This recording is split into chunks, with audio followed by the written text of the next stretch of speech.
Assalamualaikum warahmatullahi wabarakatuh.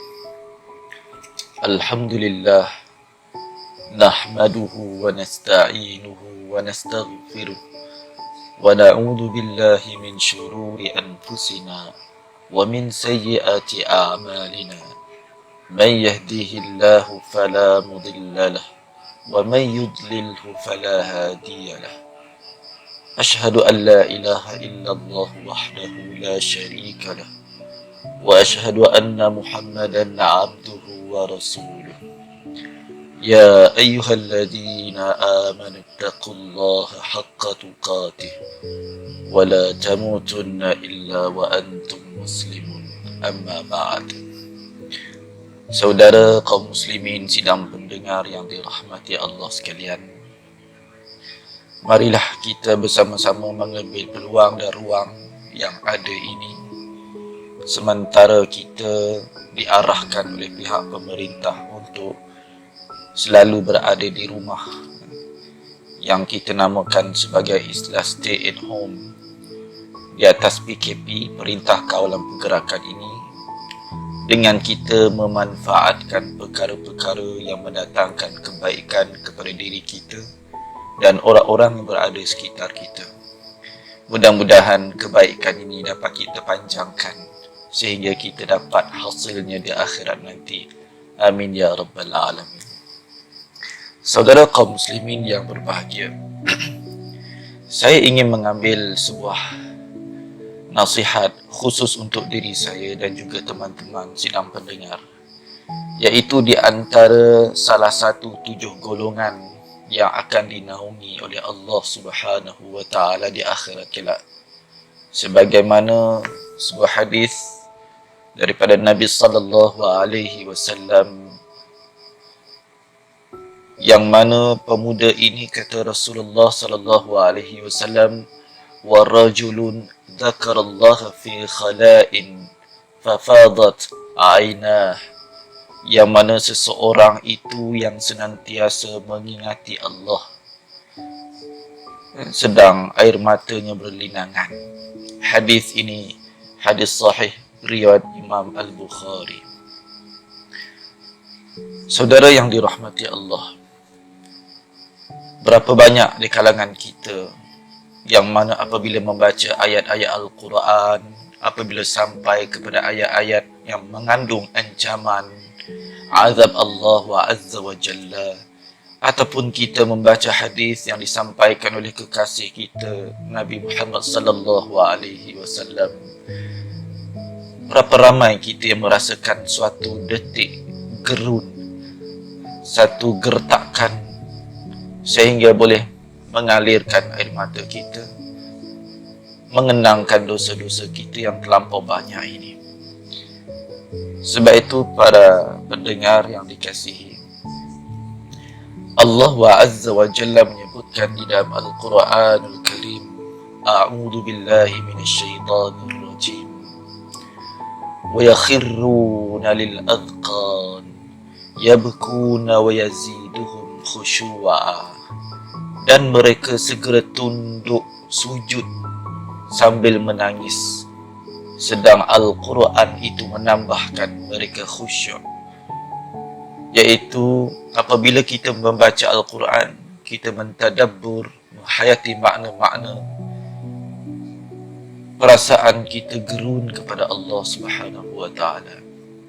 Kita takut sehingga tidak disedari air mata kita berlinangan. Kata Allah, wa annahu huwa adhaka wa abka, dan bahawa sesungguhnya dialah yang menyebabkan seseorang itu rasa tertawa gembira dan menyebabkan seseorang itu berduka cita dengan menangis. Surah An-Najm ayat 43. Kemudian apabila dibacakan lagi, idza tutla alaihim ayatul rahman kharru sujjadan wa bukiya, apabila dibacakan kepada mereka ayat-ayat Allah Ar-Rahman yang Maha Pengasih, mereka segera sujud serta menangis. Inilah dia antara sifat-sifat seorang mukmin yang takut kepada Allah. air mata itu tidak kurang, tidak akan kurang di matanya, senantiasa berlinangan. Sabda Nabi sallallahu alaihi wasallam, sebuah hadis riwayat Imam At-Tirmidzi, hadis sahih.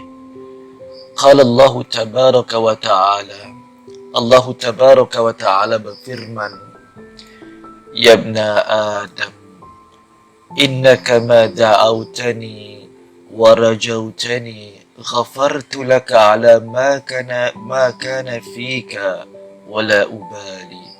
Wahai anak Adam, tidaklah engkau berdoa kepadaku dan berharap kepadaku, melainkan aku ampuni dosa yang ada padamu, dan aku tidak peduli. Ya ibna Adam, law balagat dhunubuka anana as-sama' thumma astaghfartani ghafartu lak wala ubali. Wahai anak Adam, seandainya dosa-dosamu telah mencapai setinggi langit, kemudian engkau meminta ampun kepadaku, nescaya aku akan mengampunimu, dan aku tidak peduli. Ya ibna Adam, innaka law ataitani biqurabil ardi khataya thumma laqitani la tushriku bi syai'a la ataituka biqurabiha maghfiratan. Wahai anak Adam, seandainya engkau datang kepadaku dengan membawa kesalahan sepenuh bumi, kemudian engkau menemui aku dengan keadaan tidak mensekutukan sesuatu pun denganku, nescaya aku akan datang kepadamu dengan ampunan sepenuh bumi. Lihatlah saudara, inilah di antara hadis khabar yang disampaikan oleh kekasih kita Nabi sallallahu alaihi wasallam, yang mana maknanya begitu indah, yang boleh menyebabkan seseorang itu menangis mengenangkan dirinya. Mudah-mudahan para pendengar yang dikasihi sekalian, kita senantiasa bermuhasabah dan sentiasa meletakkan diri kita dari karangan antara perasaan raja dan khauf. Raja artinya khawatir, mengharap kepada penerimaan ampunan. Manakala khauf, iaitu khawatir, takut-takut ibadah dan taubat kita tidak diterima di sisi Allah tabaraka wa ta'ala. Antara roja dan khauf, pengharapan dan khawatir, hasil daripada air mata yang senantiasa bergelinangan. Mudah-mudahan kita senantiasa bermuhasabah.